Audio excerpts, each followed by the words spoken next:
ونحن على ذلك من الشاهدين والشاكرين والحمد لله رب العالمين.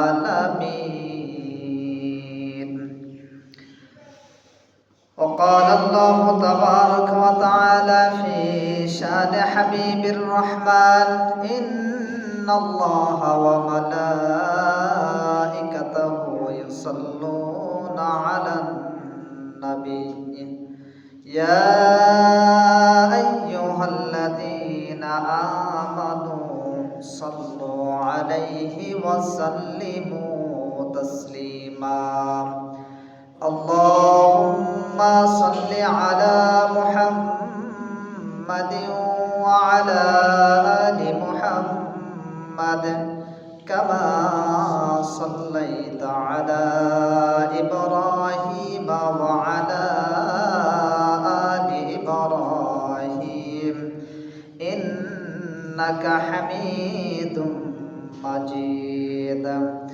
اللهم بارك على محمد وعلى آل محمد كما باركت على إبراهيم وعلى آل إبراهيم إنك حميد مجيد. بلغ العلا بكماله كشف الدجى بجماله حسنت جميع خصاله صلوا عليه وآله. মুআজ্জাজ মোহতারাম সম্মানিত মুসল্লিয়ানে কেরাম, সকলের প্রতি আমার আন্তরিক সালাম। আসসালামু আলাইকুম ওয়া রাহমাতুল্লাহি ওয়া বারাকাতুহু। সমস্ত প্রশংসা তারিফ সে আল্লাহ তাআলার, যে আল্লাহ তাআলা আমাদেরকে তিনার মহান হুকুম জুমার 2 রাকাত ফরজ নামাজ আদায় করার জন্য মসজিদে আসার বসার, কোরআন ও হাদিসের আলোচনা করা এবং শোনার মতো তৌফিক দিয়েছেন। সে মহান মহিয়ান করিয়ান রব্বুল ইজ্জত ওয়াল জালালের প্রতি আমরা সকলেই মস্তক অবনীত চিত্তে শুকরিয়া আদায় করতেছি। আলহামদুলিল্লাহ। লক্ষ কোটি দরুদ ও সালাম আখায়ে নামদার তাজদারি মদিনা সাইয়্যিদুল মুরসালিন সাইয়্যিদুস সাকালাইন আশরাফুল আম্বিয়া নবী মুহাম্মদুর রাসূলুল্লাহ সাল্লাল্লাহু আলাইহি ওয়াসাল্লামের প্রতি ভক্তি এবং শ্রদ্ধা সহকারে আমরা পড়তেছি সাল্লাল্লাহু আলাইহি ওয়াসাল্লাম। তো আলহামদুলিল্লাহ, আমরা গত জুমায় যে আলোচনা করেছিলাম, যে পর্যন্ত রেখেছিলাম, আল্লাহ তাআলা যদি তৌফিক ইনায়াত করেন বাকি আলোচনা আজকে করার চেষ্টা করব ইনশাআল্লাহ। তো আমরা গত জুমায় আলোচনা করেছিলাম রাসূল করিম সাল্লাল্লাহু আলাইহি ওয়াসাল্লামকে স্বপ্নের মধ্য থেকে, স্বপ্নের মাধ্যমে দুইজন ফেরেশতা এসে রাসূল করিম সাল্লাল্লাহু আলাইহি ওয়াসাল্লাম তিনাকে নিয়ে গেলেন। রাসূল করিম সাল্লাল্লাহু আলাইহি ওয়াসাল্লাম বলেন যে আমাকে মনে হলো সিরিয়া অথবা শাম এদিকে নিয়ে যাচ্ছে। তো যাইতে যাইতে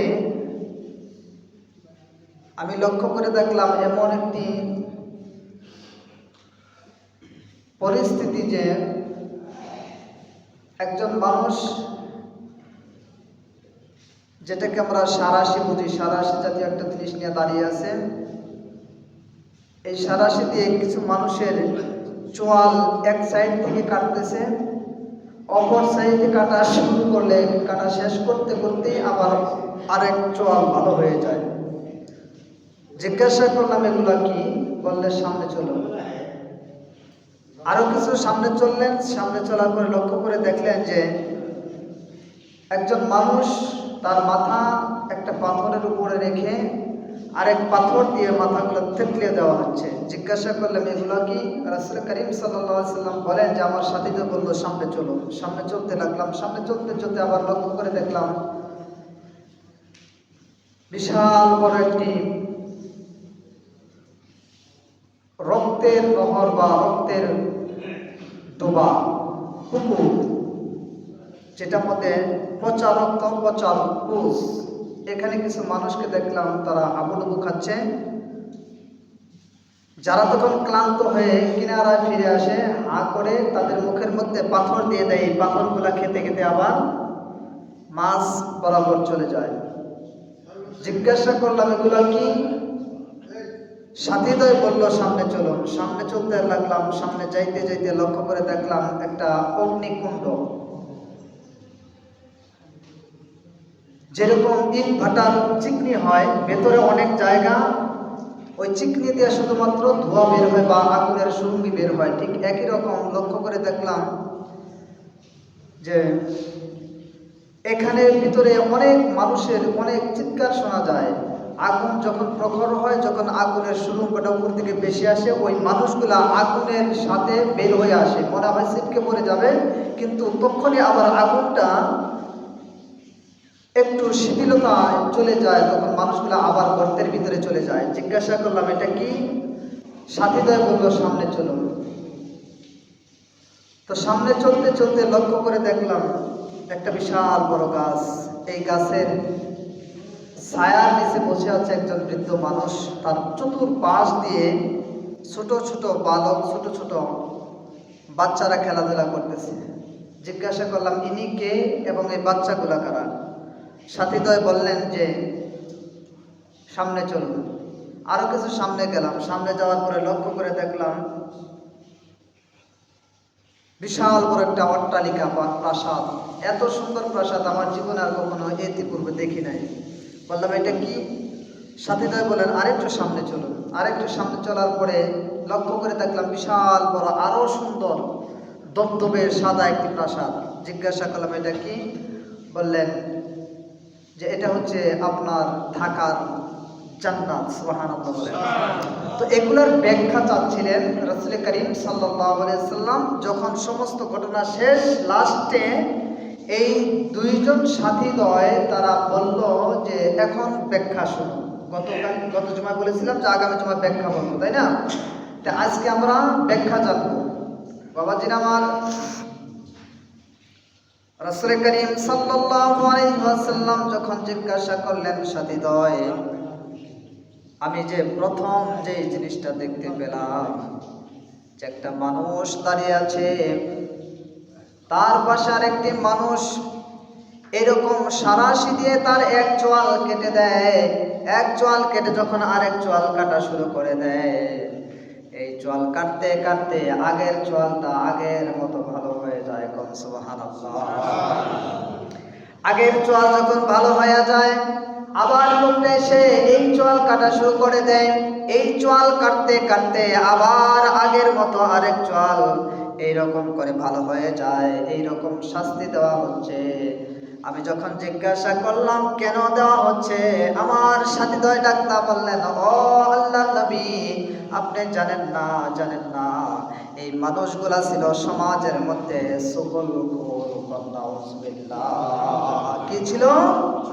চুগলখোর।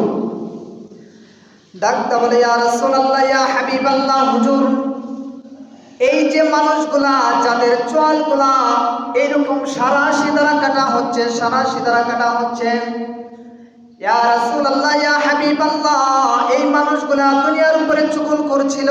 একজনের কথা আরেকজনের কাছে লাগাইতো, এক ভাইয়ের কথা আরেক ভাইয়ের কাছে লাগাইতো, একজনের দোষ ত্রুটিগুলা আরেকজনের কাছে বলে দিত। শুধু তাই না, এই মানুষগুলা মিথ্যা অন্যায়ভাবে সাক্ষী দিত, চুগলখড়ি করত। এই মানুষগুলা অন্যায়ভাবে মানুষের উপরে অত্যাচার করত, নির্যাতন করত, নিপীড়ন করত। এগুলা অন্যায়ভাবে করত, চুগলখড়ির মাধ্যমে করত, মিথ্যা কথার মাধ্যমে করত। এই জন্যে আল্লাহ তাআলা আল্লাহর এই বান্দাগুলার জন্য এইরকম শাস্তির ব্যবস্থা করেছেন। তাদের এক চোয়াল কাটতেছেন, এক চোয়াল কেটে শেষ করে আরেক চোয়াল যখন কাটা শুরু করে, আরেক চোয়াল কাটা শেষ হইতে না হইতে আগের যে চোয়াল এটা আগের মতো ভালো হয়ে যায়। এইরকম করে কিয়ামত পর্যন্ত তাদেরকে শাস্তি দেওয়া হবে। তাহলে চুগলখড়ি করা যাবে? চুগলখড়ি করা যাবে? চুগলখড়ির শাস্তি কি? রাসূল করিম সাল্লাল্লাহু আলাইহি ওয়াসাল্লাম সরাসরি শাস্তি দেখে উম্মতদেরকে নামাজের পরে বয়ান করতেছেন, স্বপ্নের তাবির করতেছেন। আমার উম্মতেরা আমাকে আমাকে যখন জান্নাত জাহান্নাম দেখানো হলো, আমি দেখলাম এরকম শাস্তি দেওয়া হচ্ছে, তাদের চোয়াল কাটা হচ্ছে। জিজ্ঞাসা করলাম কেন কাটা হচ্ছে? আমার সাথেই দয় তারা বলল তারা হচ্ছে দুনিয়ার উপরে চুগলখড়ি করত, চুগলখোর ছিল, একজন আরেকজনের অন্যায় অত্যাচার এগুলা মিথ্যাভাবে প্রচার করত, প্রসার করত, যে কারণে সমাজের ভিতরে বিশৃঙ্খলার সৃষ্টি হতো, যে কারণে সমাজের ভিতরে অস্থিতিশীলতা সৃষ্টি হতো, যে কারণে সমাজটা মানুষগুলা অস্থিতিশীলতায় ভুগত। এই জন্য আল্লাহ তাআলা তাদের জন্য এরকম শাস্তির ব্যবস্থা করেছেন। নাউযুবিল্লাহ। তাহলে চুগলখড়ি করা যাবে না। চুগলখড়ি করলে তাদের শাস্তি আল্লাহ তাআলা জাহান্নামে রাখছেন কি রাখেন নাই? রাখছেন কি রাখেন নাই? এখন তো আমরা যখন চাষটলে বসে চুগলখড়িটাই বেশি হয়, কথা বলে ঠিক কিনা? হয় কি হয় না? মানুষের চুগলখড়িটা সবচাইতে বেশি হয় বর্তমান চাষটলে। এই জন্য আমরা এখান থেকে বেঁচে থাকার চেষ্টা করব। আল্লাহ তাআলা যেন আমাদেরকে চুগলখোর থেকে হেফাজত করেন। সকলে বলে আল্লাহুম্মা আমিন। বাবাজির আমার, রাসূল করিম সাল্লাল্লাহু আলাইহি ওয়াসাল্লামকে ডাকতে বলেন, ইয়া রাসূলুল্লাহ, ইয়া হাবিবাল্লাহ, হুজুর আপনি যে সামনে লক্ষ্য করে দেখলেন বিশাল বড় একটা অগ্নিকুণ্ড, বিশাল বড় একটা অগ্নিকুণ্ড, আর ওখানে মানুষদের চিৎকার চেঁচামেচি শোনা যাচ্ছে, আর এই মানুষগুলা আগুনের উত্তপ্ততার কারণে এইরকম করে আগুনের ফুরুঙ্গির সাথে উঠে আসছে, আবার যখন আগুন একটু শিথিলতা হয় আবার গর্তের মধ্যে চলে যায়। ইয়া রাসূলুল্লাহ, ইয়া হাবিবাল্লাহ, ওই মানুষগুলা হচ্ছে দুনিয়ার উপরে যারা জিনা করছিল, এই মানুষগুলার জন্য আল্লাহ তাআলা এইরকম করে শাস্তির ব্যবস্থা করেছেন। নাউযুবিল্লাহ। ইয়া রাসূলুল্লাহ, ইয়া হাবিবাল্লাহ, আপনি যে জাহান্নামের আগুনের মধ্যে মানুষগুলাকে উলঙ্গ অবস্থায় দেখলেন, যে মানুষগুলা আগুনের সাথে উঠতেছে, আবার যখন আগুনের একটু পাওয়ার কমে যায় মানুষগুলো আবার গর্তের মধ্যে ঢুকে যায়। ইয়া রাসূলুল্লাহ, ইয়া হাবিবাল্লাহ, হুজুর এই মানুষগুলা দুনিয়ার উপরে জিনা করত, এই জন্য আল্লাহ তাআলা তাদের জন্য এই রকম জাহান্নামের মধ্যে শাস্তির ব্যবস্থা করেছেন। নাউযুবিল্লাহ। ডাকতে বলে, ইয়া রাসূলুল্লাহ, ইয়া হাবিবাল্লাহ, এই মানুষগুলার শাস্তি কিয়ামত পর্যন্ত হতে থাকবে, কিয়ামত পর্যন্ত হতে থাকবে। আপনি তো মনে করেছেন এই মানুষগুলা জাহান্নাম থেকে ছিটকে পড়ে যাবে, আবার যখন আগুন একটু শীতলতা হয়ে যায় মানুষগুলা আবার গর্তের ভিতরে ঢুকে যায়। এই রকম করে শাস্তি চলতেছে কিয়ামত পর্যন্ত, ওই মানুষগুলার শাস্তি চলবে। তার মানে আগুনের মধ্যে যেই মানুষগুলা উলঙ্গ অবস্থায় দেখলেন, এই মানুষগুলা হচ্ছে দুনিয়ার উপরে জিনা করছিল। নাউযুবিল্লাহ। নাম্বার 3, আপনি যে মানুষগুলাকে দেখলেন, যেই মানুষগুলা বিশাল বড় একটা পুজ, পচা রক্তের নদী, পচা রক্তের ডোবা, পচা রক্তের নালা ছিল, এইখানে ভিতরে এই মানুষগুলা হাবুডুবু খাচ্ছে। যখন ক্লান্ত হয়ে যখন পার ধরে যায়, কিনার ধরে যায়, কিছু মানুষ লক্ষ্য করে দেখলাম এই রকম করে তাদের মুখের মধ্যে পাথর দিয়ে দেয়। এই মানুষগুলা পাথরগুলা চিবায়া খাইতে খাইতে আবার তাদের ওই সাগরের ওই নদীর মাঝখানে চলে যায়। ডাকতে বলে, ইয়া রাসূলুল্লাহ, ইয়া হাবিবাল্লাহ, এই মানুষগুলা হচ্ছে দুনিয়ার উপরে সুদখোর, এই মানুষগুলা দুনিয়ার উপরে সুদ খাইতো। এই জন্য আল্লাহ তাআলা জাহান্নামের এইরকম পচা রক্ত আর পুজের নদীর মধ্যে তাদেরকে ছেড়ে দিয়েছেন, আর তাদের খাদ্য হিসাবে আল্লাহ তাআলা এই জাহান্নামের পাথরগুলা খাওয়াচ্ছেন। নাউযুবিল্লাহ। ইয়া রাসূলুল্লাহ, ইয়া হাবিবাল্লাহ, হুজুর এই মানুষগুলাকে কিয়ামত পর্যন্ত একইভাবে শাস্তি দেওয়া হবে, একইভাবে সাজা দেওয়া হবে। কিয়ামত হওয়ার আগ পর্যন্ত এই সাজা চলতেই থাকবে, চলতেই থাকবে। সাথী দয় রাখতে বলে, ইয়া রাসূলুল্লাহ, ইয়া হাবিবাল্লাহ, হুজুর আপনি যে আরেকটা দৃশ্য দেখলেন, একজন মানুষ বিশাল আকৃতির মানুষ, তিনি আগুন জ্বালাচ্ছেন, আগুন জ্বালাচ্ছেন। এই যে একটা মানুষ বিশাল আকৃতির মানুষ, এই মানুষটা হচ্ছে জাহান্নামের দারোগা মালিক। এই মানুষটা কিয়ামত পর্যন্ত তার দায়িত্ব হচ্ছে জাহান্নামের আগুনটাকে উত্তপ্ত করা, জাহান্নামের আগুনটাকে উত্তপ্ত করে দেওয়া। কিয়ামত পর্যন্ত এই জাহান্নামের দারোগা মালিক তিনি এই জাহান্নামের আগুনটা উত্তপ্ত করতেই থাকবেন, উত্তপ্ত করতে থাকবেন। এর দায়িত্বই হচ্ছে জাহান্নামের আগুন উত্তপ্ত করা। বাবাজিরা, দুনিয়ার আগুন, সামান্য আগুন যদি শরীরের মধ্যে লেগে যায়, ফুসকা পড়ে যায়, কত না যন্ত্রণা, কত না জ্বালা। অথচ এই জাহান্নামের আগুনটা দুনিয়ার আগুনের চাইতে 1000 গুণ পাওয়ার বেশি থাকবে, 1000 গুণ পাওয়ার বেশি থাকবে। দুনিয়ার আগুনের নীতি হচ্ছে, নিয়ম হচ্ছে, আগে পশম পড়ে, চামড়া পড়ে, গোশত পড়ে, তারপরে মাংস পড়ে, তারপরে ক্যালসিয়ামে ঢুকে। কথা বলে ঠিক কিনা? জাহান্নামের আগুনের নিয়ম হচ্ছে সর্বপ্রথম মানুষের কলিজার মধ্য দিয়ে পড়া শুরু করে যাবে। জাহান্নামের আগুনের নিয়ম হচ্ছে সর্বপ্রথম মানুষের কলিজার মধ্যে আগুনটা লেগে যাবে। কলিজার থেকে পড়তে পড়তে পড়তে পড়তে এই আগুনটা বাহির দিকে চলে আসবে। আর যখন এই কলিজা পড়ে পড়ে যখন মানুষগুলোর চামড়া পর্যন্ত চলে আসবে, আবার সেই কলিজাটা আগের মতো হয়ে যাবে, আগের মতো হয়ে যাবে। আগুনটা আবার ভেতর থেকে পড়া শুরু করবে, আবার শেষ পর্যন্ত চামড়া পর্যন্ত আস্তে আস্তে আবার এই কলিজাটা আগের মতো হয়ে যাবে। এই রকম করে জাহান্নামের মধ্যে আল্লাহ তাআলা মানুষকে সাজা দিবেন, শাস্তি দিবেন। ও আমার বাবাজিরা, আপনাদের হাতে ধরে বলে যায়, পায়ে ধরে বলে যায়, আপনি যদি জাহান্নামের আগুন, জাহান্নামের শাস্তি ভোগ করার মতো ক্ষমতা থাকে, তাহলে আপনি গুনাহ করেন। আর যদি আপনার এই জাহান্নামের শাস্তি, সাজা যদি ভোগ করার মতো ক্ষমতা আপনি মনে করেন আমার নাই, তাহলে জীবনে কোনো প্রকার কোনো খারাপ কাজ এবং গুনাহের কাজ করা যাবে না। কথা বলেন ঠিক কি না? করা যাবে কি?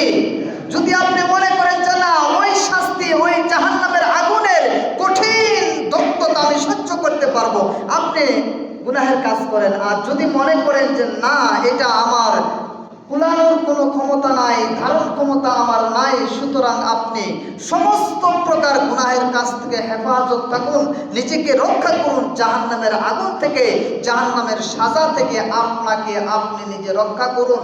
আল্লাহ তাআলা তো বলছেন, কু আনফুসাকুম ওয়া আহলিকুম নার। বান্দা, তুমি এক নম্বরে তোমার নিজেকে জাহান্নামের আগুন থেকে বাঁচাও, ওয়া আহলিকুম নার, দ্বিতীয়ত তোমার পরিবার পরিজন, আহলে বায়াত যারা আছে তাদেরকে জাহান্নামের আগুন থেকে বাঁচাও। সুবহানাল্লাহ বলেন।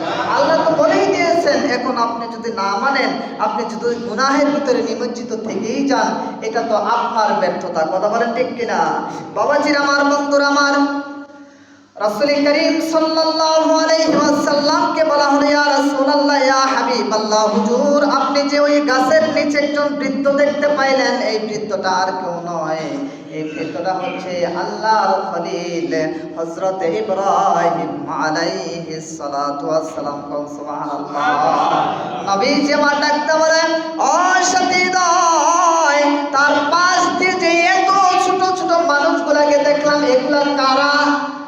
সাথীদ্বয় ডাকতে বলে, ইয়া রাসূলুল্লাহ, ইয়া হাবিবাল্লাহ, হুজুর, এই মানুষগুলা হচ্ছে ওই সমস্ত ছোট্ট মাসুম বাচ্চা, যেই মানুষগুলা, যেই বাচ্চাগুলা নাবালক অবস্থায় দুনিয়া থেকে বিদায় হয়ে কবর জগতে চলে আসে।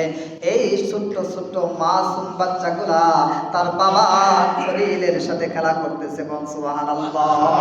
শুধু তাই না, এই বাবার সাথে খেলা করতেছে, শুধু তাই না, বাবার কাছ থেকে তালিম নিচ্ছে, বাবার কাছ থেকে শিক্ষা গ্রহণ করতেছে।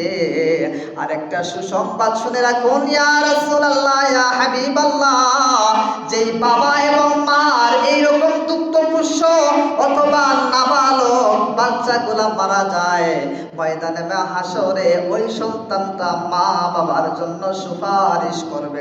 সুবহানাল্লাহ। দেখেন, যে মা বাবার ছোট্ট সন্তান মারা যায়, তাদের সৌভাগ্য কেমন। এই বাচ্চাটা মা বাবার জন্য ময়দানে হাসরে সুপারিশ করবে। সুবহানাল্লাহ। এই জন্য ছোট বাচ্চা মারা গেলে আফসোস করতে নেই, শুকরিয়া, আলহামদুলিল্লাহ, আল্লাহ তাআলা আমার জন্য যা কিছু করেছেন এটা ভালো করেছেন, শুকরিয়া আদায় করা দরকার। কথা বলেন ঠিক কিনা? আমরা তো এমনও বিলাপ করি, আল্লাহ এমন হয় আর কাউরে দেখলো না, আমারই শুধু চোখে দেখলো, আমার একটা ফুটফুটে বাচ্চা, এই বাচ্চাটা নিয়ে গেল, আল্লাহ আর কাউরে দেখলো না, আর কাউরে চোখে পড়লো না। এরকম বলি কি বলে না? আফসোস করে বলে না? না, আল্লাহ তাআলাকে দোষারোপ করবেন না। আপনার নসিব ভালো যে আপনার ছোট বাচ্চা দুনিয়া থেকে বিদায় হচ্ছে, এই বাচ্চাটা ময়দানে মাহশরে আপনার জন্য আল্লাহ তাআলার কাছে সুপারিশ করবে। কোন সুবহানাল্লাহ। বাবাজির আমার, আলোচনা লম্বা নয়, এই সাথে দয় ডাকতে বলে, ইয়া রাসূলুল্লাহ, ইয়া হাবিবাল্লাহ, হুজুর আপনি যে এত বড় একটা প্রাসাদ দেখলেন, তার মানে হচ্ছে এই প্রাসাদটা হচ্ছে সাধারণ মানুষদের জান্নাত, সাধারণ মানুষদের জান্নাত, থাকার জান্নাত। ডাক্তার বলে, ইয়া রাসূলুল্লাহ, দ্বিতীয়ত আপনি যে প্রাসাদটা আরো দেখলেন এর চাইতে অনেক গুণ বড়, এর চাইতে অনেক গুণ সুন্দর, এর চাইতে অনেক গুণ আকর্ষণীয়। ইয়া রাসূলুল্লাহ, ইয়া হাবিবাল্লাহ, এই জান্নাতটা হচ্ছে দুনিয়ার মধ্যে যারা ইসলামের জন্য, দিন কায়েমের জন্য, কোরআনের জন্য শহীদ হয়, এই শহীদদের জন্য হচ্ছে এটা আলাদা জান্নাত। কোন সুবহানাল্লাহ। তাদের মর্যাদা অনুযায়ী আল্লাহ তাআলা এই জান্নাত দিয়ে দিবেন, এত আকর্ষণীয় জান্নাত আল্লাহ তাআলা দিবেন। এই জন্য আল্লাহ নবী সাল্লাল্লাহু আলাইহি ওয়াসাল্লাম নিজেও শাহাদাতের জন্য দোয়া করতেন। সুবহানাল্লাহ বলেন। নিজে রাসূল করিম সাল্লাল্লাহু আলাইহি ওয়াসাল্লাম শাহাদাতের মর্যাদা চাইতেন, আল্লাহ তাআলার কাছে দোয়া করতেন যে আল্লাহ আমাকে শাহাদাতের মওত দাও। সুবহানাল্লাহ বলেন না? শাহাদাত এমন একটা মৃত্যু, যে মৃত্যুটা হাদিসের ভিতরে আসছে, যখন শাহাদাত বরণ করে ওই মানুষটাকে আল্লাহ তাআলা এমন মর্যাদা দেয়, এমন মর্যাদা দেয়, তাদেরকে কবরের ভিতরে জীবিত বলা হয়েছে। সুবহানাল্লাহ বলেন। আর জোরে বলেন সুবহানাল্লাহ। যারা শহীদ হয় তারা কবরে কি জীবিত? এটা আমার কথা নয়, আল্লাহ তাআলা বলছেন। আল্লাহ তাআলা পবিত্র কোরআনে কারীমের ভিতরে বলেন, বাল আহইয়াউম ওয়ালাকিন লা তাশউরুন। অপর আয়াতের ভিতরে আল্লাহ তাআলা বলছেন, বাল আহইয়াউম ইনদা রাব্বিহিম ইউরযাকুন। আল্লাহ তাআলা বলেন, তোমরা যারা আমি আল্লাহ তাআলার রাস্তায় জীবন দেয়, শহীদ হয়, তাদেরকে তোমরা মৃত বলো না, মৃত বলো না।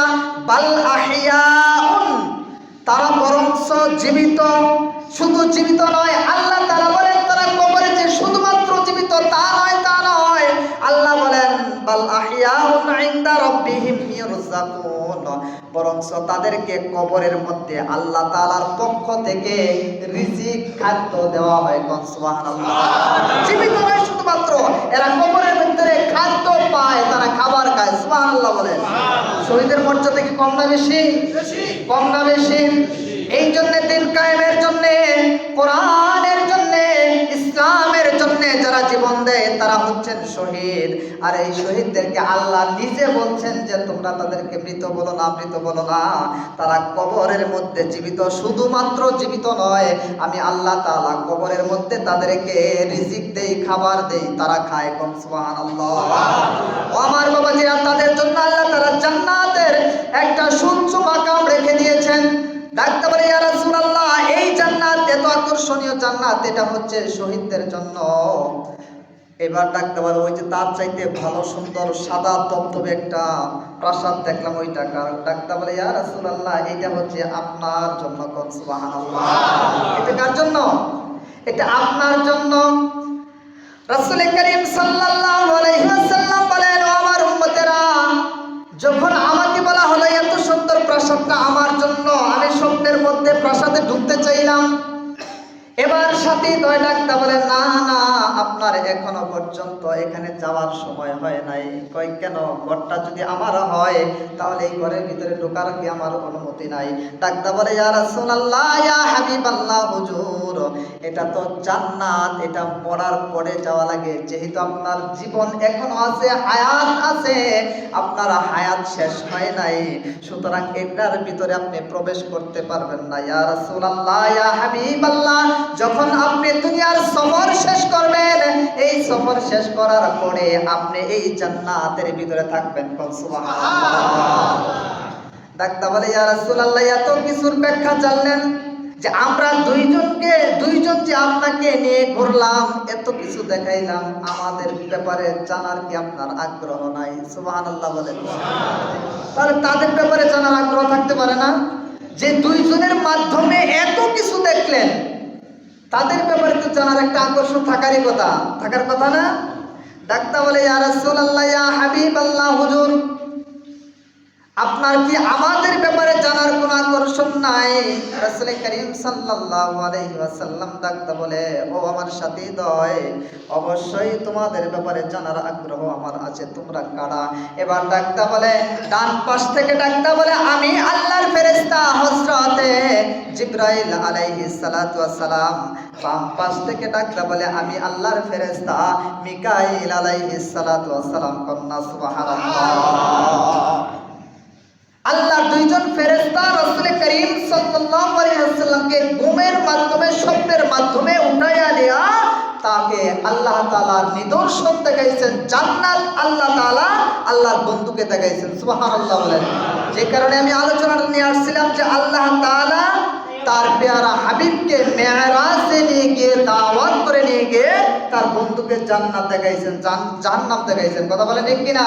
এই জান্নাত দেখার মধ্য দিয়ে এই হাদিসটা নিয়ে আসছিলাম। হাদিসটা বর্ণনা করছেন সামুরা ইবনে জুনদুব রাদিয়াল্লাহু তাআলা আনহু। এই হাদিসটা বুখারীর বর্ণনা। তো রাসূল করিম সাল্লাল্লাহু আলাইহি ওয়াসাল্লাম স্বপ্নের মাধ্যমেও জান্নাত দেখেছেন, জান্নাতের মধ্যে জাহান্নাম দেখেছেন, জান্নাত দেখেছেন, স্বপ্নের মাধ্যমে জাহান্নামীদের শাস্তি পর্যন্ত দেখেছেন, এবং এর ব্যাখ্যাও আল্লাহ তাআলা তার ফেরেশতাদেরকে দিয়ে রাসূল করিম সাল্লাল্লাহু আলাইহি ওয়াসাল্লামকে শিক্ষা দিয়েছেন। সুবহানাল্লাহ। তো আল্লাহ তাআলা আমাদের প্রত্যেককে জান্নাতের আশা এবং জাহান্নামের